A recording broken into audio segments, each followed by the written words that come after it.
Welcome. We're out and about. We're at the Abilities Expo in Toronto. I'm here with the ambassador for the Abilities Expo, Alison Levine. Thank you so much for your time, Alison.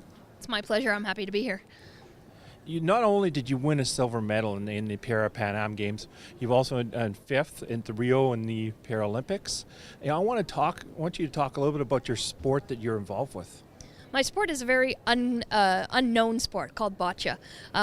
It's not one of the high-profile sports like wheelchair rugby, wheelchair basketball that's fast-paced and, draws a big crowd. Boccia is a precision target sport that requires a lot of concentration and muscle control and accuracy. So we like to compare it to, it's very similar to pétanque or bocce ball, or we like to say curling without ice as well. So it's a precision sport played with 6 red balls, 6 blue balls, and 1 white ball called the jack. Simple, your objective is to get as many of your balls closer to the jack than your opponent's closest ball. It's the sport for people with the most severe disabilities. So once you're unable to play sports such as wheelchair rugby, wheelchair basketball, swimming, you'll normally class into Boccia. Paralympic sport all has classification systems, and in Boccia you have a 1, a 2, a 3, a 4. 1s and 2s are for people with cerebral palsy, of 1 more severe than 2, but still at quite a severe level. The BC1s, Boccia Class 1, can kick the ball or throw the ball, but they need the help of an assistant to either move their chairs or to hand them the balls. The BC2s are independent and do all that stuff by themselves, and they throw the balls. The BC3s are really cool because it's for the people with the most severe disabilities. You don't have to be able to move any part of your body to play Boccia. The BC3s play with a ramp and a sports assistant. Now the sports assistant has their back to the court and can't look at the game and can't communicate with the athlete. The athlete, even if you're nonverbal, has to control the game. So it could just be a slight eye movement or a little movement of a shoulder, or verbally tell your assistant where you want your ramp placed, which ball you want thrown, where you want the ball on the ramp. It is impressive to watch. And then of course the best category, my category, the BC4, is for people with full body disabilities with weakness in all 4 of their limbs and trunk, with a disability other than cerebral palsy. So this class was added in that gives the opportunity for people with like me, who have either muscular dystrophy, high-level quadriplegia, arthrogryposis, the opportunity to play a sport and have sport in our lives and compete at a high level if we wish.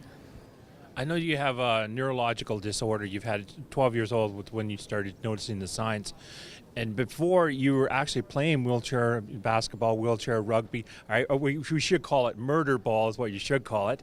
But you were playing all that stuff. What I want you to talk about now is that, when you started seeing the symptoms, what kind of changes did you go through? Yeah, well, being a 12-year-old going into adolescence is hard enough as it is, but when I was 12 I started noticing weakness in my legs, and we didn't exactly know what was going on, but in the end it turned out that I have a degenerative neuromuscular disorder.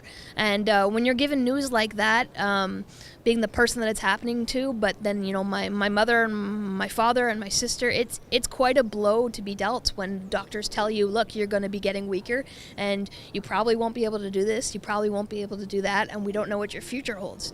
Now I had the option of pulling the cover over my heads and saying my life is over, that's it, or I was going to take it and roll with it, literally. I guess that's what I did. I decided to get into sports.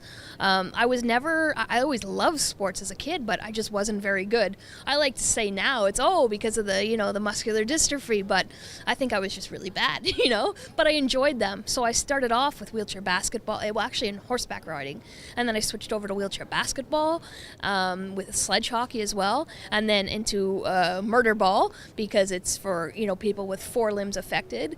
And, I was coming to the end of my wheelchair rugby career because of neck weakness. It was getting pretty dangerous every time I would get hit, of risk of hurting my neck.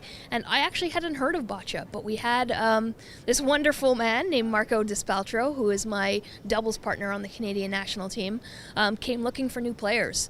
He came to a rugby tournament, and I threw a few balls, and I was interested, and he saw right away that I had potential. 3 months later, I was on the provincial team and was invited to a Canadian camp, and they put me right on the spot, right on the Canadian Espoir, which is the Hope team. And a few months after that, I was on the national team. I haven't looked back since. Yep. Well, you're a truly inspirational individual, and thank you so much for just sparing a couple minutes with us. Of course, it's my pleasure. I love spreading the message of how sport has changed my life, and I get people to know that no matter what situation they're in, there's always something to do. For me, it was sport, but there's art and there's other things out there, and I encourage everyone to know that the world is never over. Just keep rolling.